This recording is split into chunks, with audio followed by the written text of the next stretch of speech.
Hello students, welcome back to our new videos. Friends, आज का जो वीडियो होने वाला है ये हमारा पार्ट 3 होने वाला है, क्योंकि इससे पहले के 2 पार्ट आप लोग को मिल चुके हैं और जिन बच्चों ने नहीं देखा आप लोग जाके देख लीजिए। उसका लिंक आप लोग को नीचे डिस्क्रिप्शन बॉक्स में मिल जाएगा। तो चलिए बिना किसी देरी के शुरू करते हैं अपना पार्ट 3 वाला वीडियो और जानते हैं इसके और इम्पोर्टेंट टॉपिक्स के बारे में थोड़ा विस्तार से। तो देखिए, इससे पहले हम लोग उप संयोजन संख्या तक इससे पहले पढ़ चुके थे हम लोग पार्ट 2 तक। इससे और पार्ट 3 आज का जो आपका होने वाला है वो यहाँ से हम लोग स्टार्ट करने वाले हैं। एकक सेल के प्रकार, टाइप ऑफ यूनिट सेल, कितने टाइप्स की होती हैं यूनिट सेल। तो इसके नोट्स आप लोग बनाते चलिएगा या तो स्क्रीनशॉट लेते चलिएगा और अभी से इसका नोट्स बनाना स्टार्ट कर दीजिए, क्योंकि एंड में आप लोग के पास इतना समय नहीं होता है। तो इसका जो पहला पार्ट होता है वो होता है सरल या फिर आद्य घन एकक सेल, और सेकंड पार्ट होता है केंद्रीय घन एकक सेल। आप लोग की जानकारी के लिए ये भी बता दें हम कि सबसे ज़्यादा एग्जाम में पूछा जाने वाला यही है केंद्रीय घन एकक सेल और इसके ये सारे पार्ट। तो इस पे ज़्यादा फोकस करिएगा और इस पे करिएगा, लेकिन इतना अगर नहीं भी आपको समझ में आता है तो परेशान होने की ज़रूरत नहीं है। मेन आपका ये है केंद्रीय घन एकक सेल। तो चलिए इसके बाद हम लोग से पार्ट बाई पार्ट पढ़ना स्टार्ट करते हैं। तो देखिए भैया, सबसे पहला पार्ट हमारा आ चुका है सरल आद्य घन एकक सेल। जो हमने आपको बताया भी 2 पार्ट थे। पहला ये जो एग्जाम में कम पूछा जाता है, दूसरा ये जो एग्जाम में ज़्यादा पूछा जाता है। तो पहले हम लोग इसको पढ़ लेते हैं, छोटा सा है तो इसको आप लोग ध्यान से देखिएगा। एक ऐसा एकक सेल, एकक सेल यहाँ पर किसको बोला जा रहा है, इस बॉक्स को बोला जा रहा है। ध्यान से सुनना, ठीक है।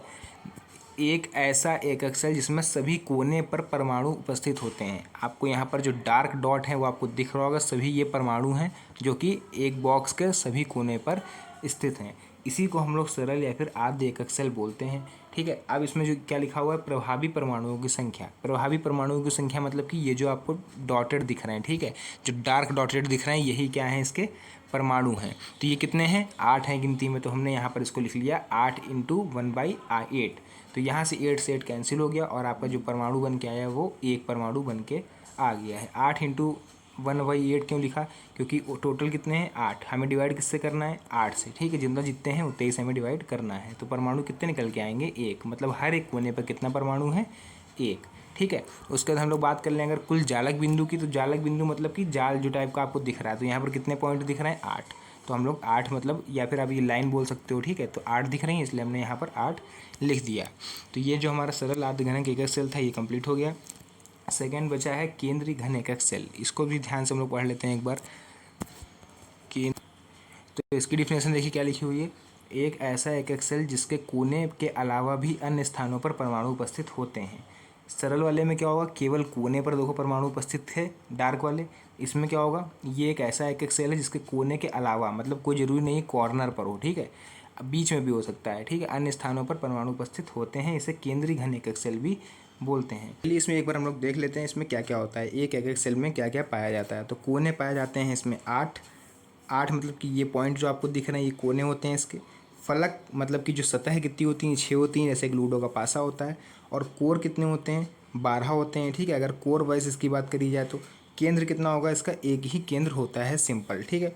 अब हमारा क्या हुआ, दोनों की डिफिनेशन कंप्लीट हो गई, सरल आद्य घन एकक सेल और केंद्रीय घन एकक सेल की। अब हम लोग पढ़ने वाले हैं केंद्रीय घन एकक सेल के जो पार्ट वाइज दिए होते हैं वो पार्ट वाइज पार्ट डिफिनेशन।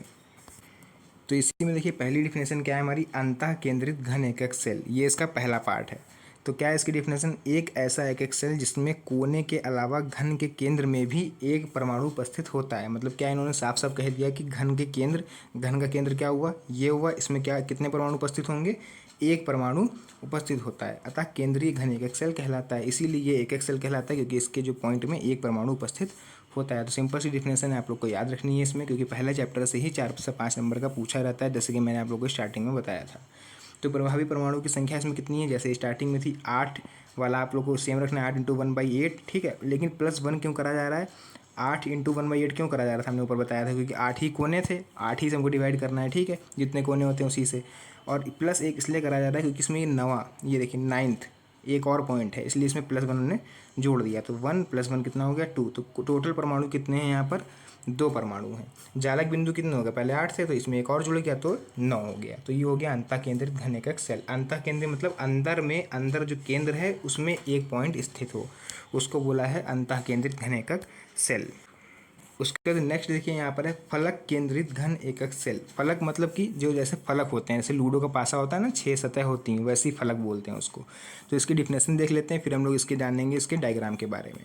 तो इसकी जो डिफिनेशन है वो क्या है, एक ऐसा एकक सेल जिसमें सभी कोनों के अलावा सभी फलकों के केंद्र में भी परमाणु उपस्थित होता है। फलक कौन से हुए आपके, ये वाले हुआ जैसे एक फलक, तो इसका केंद्र ये हुआ। ठीक है, अभी आपको हम डायग्राम दिखाएंगे तब आपको ज़्यादा क्लियर हो पाएगा।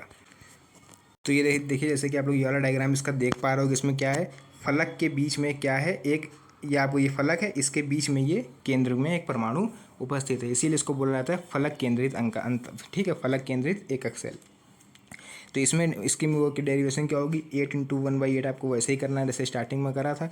उसके बाद ये 6 हमने क्यों लिया, क्योंकि 6 बार में आपको यहाँ दिख रहा होगा 6 एक्स्ट्रा हैं इसमें, जैसे 1 2 3 4 मतलब 6 फलक होते हैं ना, 6 जैसे लूडो के पास के होते हैं, वैसे ही 6 यहाँ पर एक्स्ट्रा हैं, इंटू 1/2 से हमने इसको कर दिया।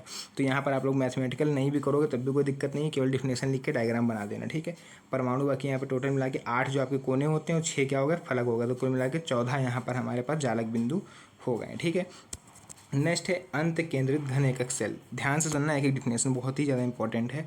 एक ऐसा एकक सेल जिसमें सभी कोनों के अलावा 2 विपरीत फलकों के केंद्र पर भी परमाणु उपस्थित होता है, उसी को हम लोग बोलते हैं अंत केंद्रित घन एकक सेल। डिफिनेशन समझ में आई, एक ऐसा एकक सेल जिसमें सभी कोनों के अलावा 2 विपरीत फलकों के केंद्र पर, 2 विपरीत फलक कौन से, जैसे ये वाला अगर हम ले लें, इसका अपोजिट साइड कौन सा हुआ, ये वाला, तो ऐसे इन लोगों ने ये वाला लिया है, इसका विपरीत कौन सा हुआ, ये वाला। ठीक है, तो बाकी मैं डेरिवेशन आप लोग ऐसे ही देख लेना, 8 × 1/8 ऐसे ही लिखा है, +2 लिखा है, क्योंकि 2 घन सेल ले रहे हैं और 2 ही परमाणु हैं यहाँ पर, इसलिए इसको हमने यहाँ पर काट दिया। टोटल यहाँ पर 8 2 10 जालक बिंदु हो गए। उसके बाद आपको ये दिख रहा होगा, एक लिखा हुआ है परमाणु की त्रिज्या एवं कोर की लंबाई में संबंध। तो ये फॉर्मूला है यहाँ का, जिस पे इस पर सवाल लगाएंगे आप लोग ठोस अवस्था के आगे, आपको लगवाएंगे हम न्यूमेरिकल्स भी। तो अभी से जिन बच्चों ने सब्सक्राइब नहीं करा है चैनल को जरूर सब्सक्राइब कर लेना, ताकि आगे आने और भी इंपॉर्टेंट वीडियो आप लोग से मिस ना हो। ठीक है, जैसे कि मैंने आप लोगों को बताया कि चैप्टर वाइज चैप्टर हम लोग केमिस्ट्री हो चाहे फिजिक्स हो चाहे मैथ हो सब पढ़ेंगे। तो आप लोग का ठोस अवस्था चल रहा है। ठीक है, चैप्टर इसके बाद नेक्स्ट चैप्टर पढ़ेंगे, फिर ऐसे करते करते हेलो एल्केन, हेलो एरीन और एमीन जो भी है लास्ट तक आपका हम लोग एक एक करके स्टडी करेंगे।